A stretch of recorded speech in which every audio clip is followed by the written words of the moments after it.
Progressive overload जो है उसको हम ये समझते हैं कि शायद हम वज़न जो है हर हफ्ते अपनी एक्सरसाइज में बढ़ा रहे हैं, इसे प्रोग्रेसिव ओवरलोड कहते हैं। और प्रोग्रेसिव ओवरलोड से जो है वो मसल ग्रोथ होती है, लेकिन जबकि ऐसा नहीं है।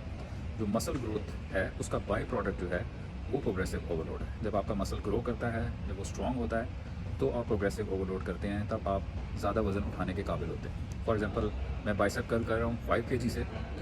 और फिर नेक्स्ट वीक जो है या कुछ वीक्स बाद जो है मैं उसमें वज़न बढ़ाता हूँ, तो इट मीन्स कि मैं प्रोग्रेसिव ओवरलोड कर रहा हूँ। लेकिन वो इस वजह से कर रहा हूँ क्योंकि मैं स्ट्रॉन्ग हो रहा हूँ, मेरे मसल्स स्ट्रॉन्ग हो रहे हैं, तो प्रोग्रेसिव ओवरलोड हो रहा है। स्ट्रॉन्ग होने का ये मतलब नहीं है कि आप मसल्स भी बिल्ड कर रहे हैं। स्ट्रॉन्ग होना, वज़न लिफ्ट करना एक अलग चीज़ है, और मसल बिल्ड करना एक अलग चीज़ है। एडवांस ट्रेनिंग प्रोटोकॉल फॉलो कर रहे हैं मसल हाइपरट्रॉफी के लिए, तो ये गुड इंडिकेटर है कि यार आप वज़न इंक्रीज़ कर रहे हैं, ठीक है, क्योंकि हाइपरट्रॉफी आपकी हो रही है, मसल बिल्डिंग हो रही है, ठीक है, जिसकी वजह से आप बाय प्रोडक्ट के तौर पे आप प्रोग्रेसिव ओवरलोड कर रहे हैं। फिर ओवरलोड का मतलब ये नहीं है कि आप फॉर एग्जांपल हैक स्क्वाट पे जो है 8 रैप्स कर रहे हैं और आप के पास कोई रैप आपने रिजर्व नहीं रखा। नेक्स्ट आप क्या करते हैं कि आप 9 रैप्स करते हैं। जो 9th रैप है वो कैसे निकल रहा है आपका, वो पुअर टेक्निक की वजह से निकल रहा है, ठीक है, उसमें फुल रेंज ऑफ मोशन नहीं है, ठीक है, उसका जो है वो प्रॉपर तरीके से आपने वो रैप कंप्लीट नहीं किया, तो ये प्रोग्रेसिव ओवरलोड नहीं है। आपने इसमें ये किया है कि आपने वेट तो उठाया है, लेकिन आपने टेक्निक सही फॉलो नहीं किया है। जो बकाया 8 रैप्स निकाले थे आपने, वो सही proper technique, proper range of motion के साथ निकाले थे, लेकिन जो 9th रैप है वो आपने सही टेक्निक के साथ नहीं निकाला। कंडीशंस को चेंज कर रहे हैं, यानी कि आप टेक्निक फॉलो नहीं कर रहे, आप उसको सही तरीके से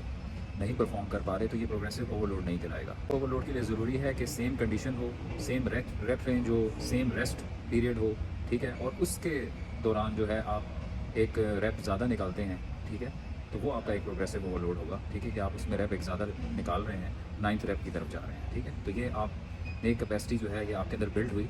मसल हाइपरट्रॉफी की वजह से कि आपने प्रोग्रेसिव ओवरलोड किया। ये भी सच है कि अगर आप सेम वेट ही रखें, और लेकिन अगर आपकी टेक्निक में इम्प्रूवमेंट आई है, ठीक है, आपके टेम्पो में इम्प्रूवमेंट आई है, ठीक है, आप उसको